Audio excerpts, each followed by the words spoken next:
All right, you've got your big shapes, you've got your middle ground done.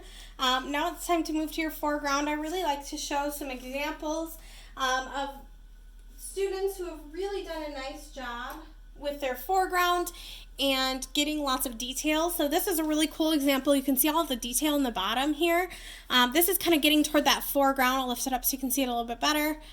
But that's getting sort of toward that detail in the foreground. You can also see as the wave comes up and around, they've really let each individual color shine, and that's really one of the beauties of the foreground, is letting each color be really vibrant and stand out and layered on top of each other. So that's a really cool example of foreground. This is a somewhat more simple example of foreground. So here we've got a glacier in the background. Less detail, got some rocks here, a little bit more detail. And then down here it gets really gorgeous with her use of color and rocks and texture to really just give the foreground, which is actually just a lot of pebbles and rocks, a lot of character and a lot of texture. So that's a really nice example. And then the last example I'm going to show, she's got some really cool different colors in the background. So this is a sort of really gray overcast day. She's got this land that's navy blue stripe in the background. She's got a little bit less detail, and then as she gets farther and farther toward you, she's got these really cool nice stripes, and all of these piers become a lot more detailed, and it gets a lot darker toward you, which is what your foreground is. It's where you're going to have your darkest values because you've got a lot more contrast because you can see it better. So most of your darker colors should sit in the foreground. All right, so this is the painting where I've kind of been showing you lots of techniques on. This is the big version of it. We've been working back and forth between the little version. But in the background, I've got these sort of trees, and my trees have gotten a lot more detailed in the middle ground / foreground of the trees. You can see here. And then as my rocks come around here, I've got less detail and then to a lot more detail down here. So these are what I would consider to be sort of my foreground.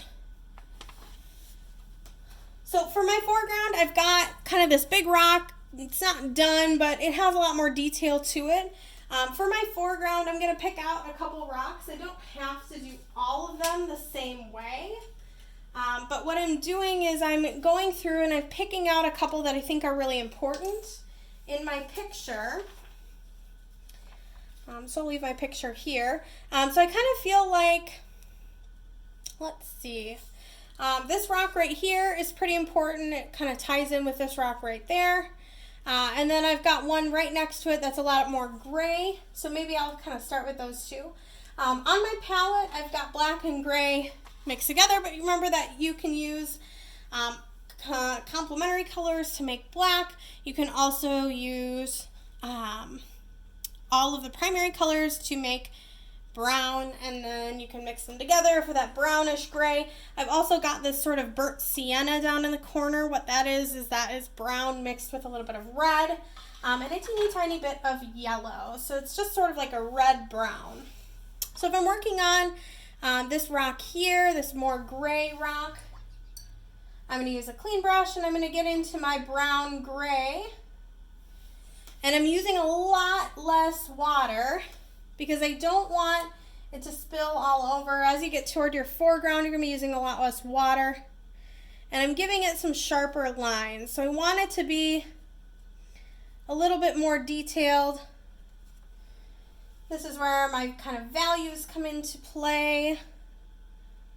I need to figure out where my darker areas are. I've got sort of red underneath. So I'm just going to start to sort of work in the colors that I'm seeing. If I want it to just kind of fade out and be really light, I'll fade it out to my water and maybe add in a little bit of color from around it, but not a whole lot. And then I can see that maybe right here is where it overlaps with another one. So I would have a darker shadow wherever they touch each other, because where things overlap, you've got a dark shadow. So I'm going to give it a little bit of a darker shadow. This is where all of your values come into play, your textures.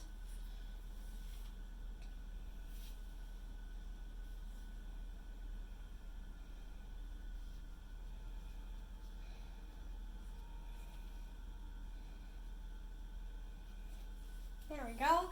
And then I can start to kind of maybe put some of the freckles on there.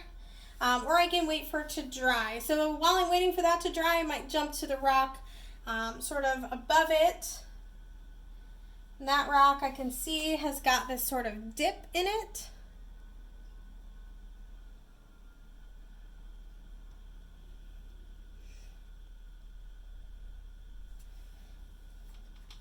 And it's definitely some gray around it.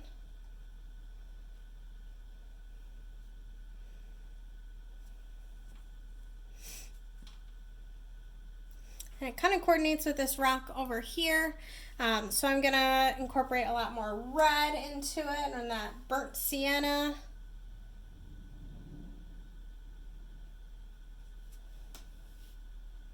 So in your foreground, you're just sort of working in those colors that you need to.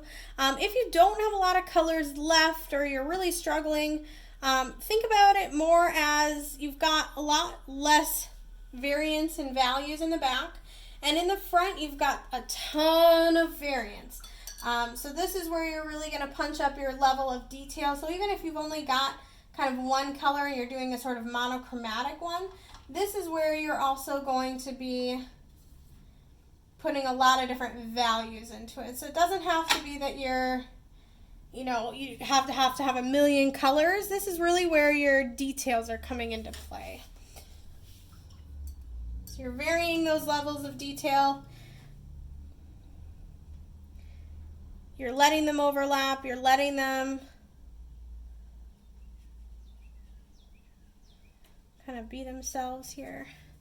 So I'm going to keep working kind of and jumping back and forth between all of mine. So I've got this really cool rock here.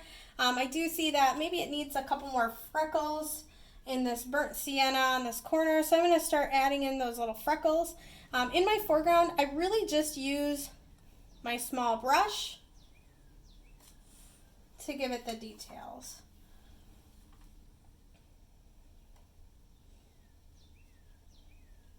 And the more layers and the more sort of like little details and little kind of overlaps of color that you add, the better it's going to look, the more realistic it'll end up looking, and the more interesting it'll be as a painting all in itself.